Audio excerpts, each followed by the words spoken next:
তাদের পিঠ বিছানায় লাগে না, সারা রাত তারা তাদের পিঠ বিছানায় লাগায় না, বরং রাতের কিছু অংশ ঘুমিয়ে বাকি অংশ পিঠ বিছানায় না লাগিয়ে তারা রাতের শেষ অংশটা আল্লাহর ভয়ে আল্লাহর কাছ থেকে গুনাহ মাফের আশায় আল্লাহকে সাজদা দিয়ে দিয়ে রাতটা কাটায় দেয়। সুবহানাল্লাহ।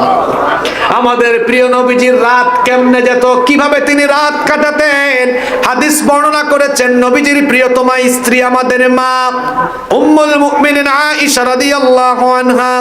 তিনি বলেছেন নবীজির রাতের বেলার সময়টা কেমনে কাটতো, হাদিস বর্ণনা করেছেন, তিনি বলেছেন কানা ইয়াকুমু মিনাল লাইলি হাত্তা তানফাতারা কদামা।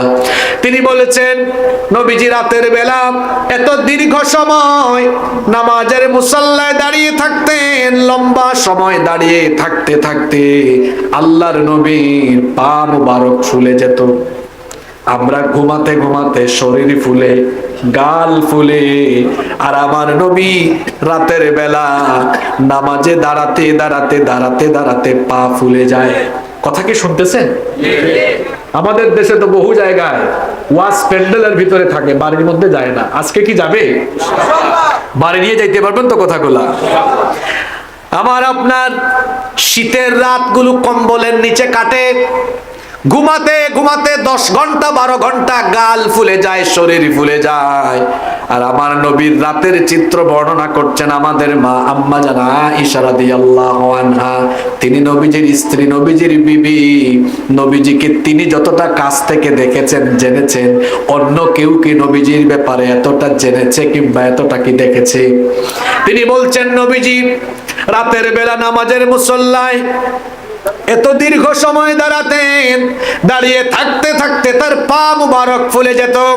আমি এই চিত্র দেখে নবীজির কাছে জানতে চাইলাম, লিমা তাসনাউ হাদা ইয়া রাসূলুল্লাহ। সকলেই পড়েন সাল্লাল্লাহু আলাইহি ওয়াসাল্লাম। ওগো আল্লাহর নবী, আপনি কেন এমনটা করেন?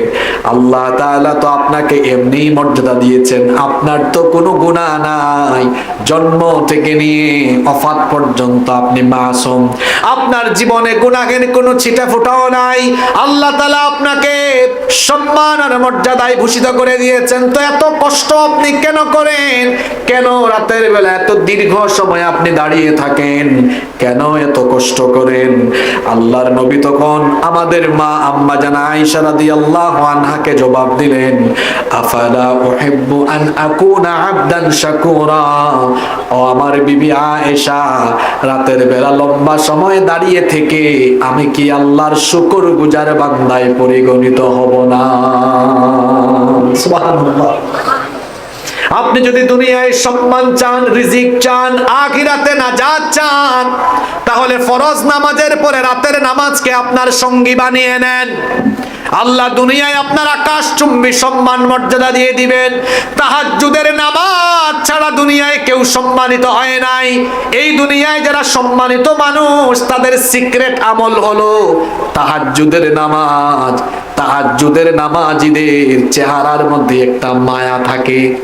যারা পৃথিবীতে সম্মানিত হয়েছেন, মর্যাদাবান হয়েছেন, তাদের সিক্রেট আমল, গোপন আমল হলো তাহাজ্জুদের নামাজ। এজন্য নবীজি বলেছেন ফরজ নামাজের পরে আল্লাহর কাছে সবচেয়ে পছন্দের নামাজ হলো তাহাজ্জুদের নামাজ। এই তাহাজ্জুদের নামাজ হলো এমন, আল্লাহ তাআলা নবীজিকে বলেছেন ওয়া মিনাল লাইলি ফাতাহাজ্জাদ বিহি নাফিলাতাল লাকা আসা আইয়াবাসাকা রাব্বুকা মাকামান মাহমুদা।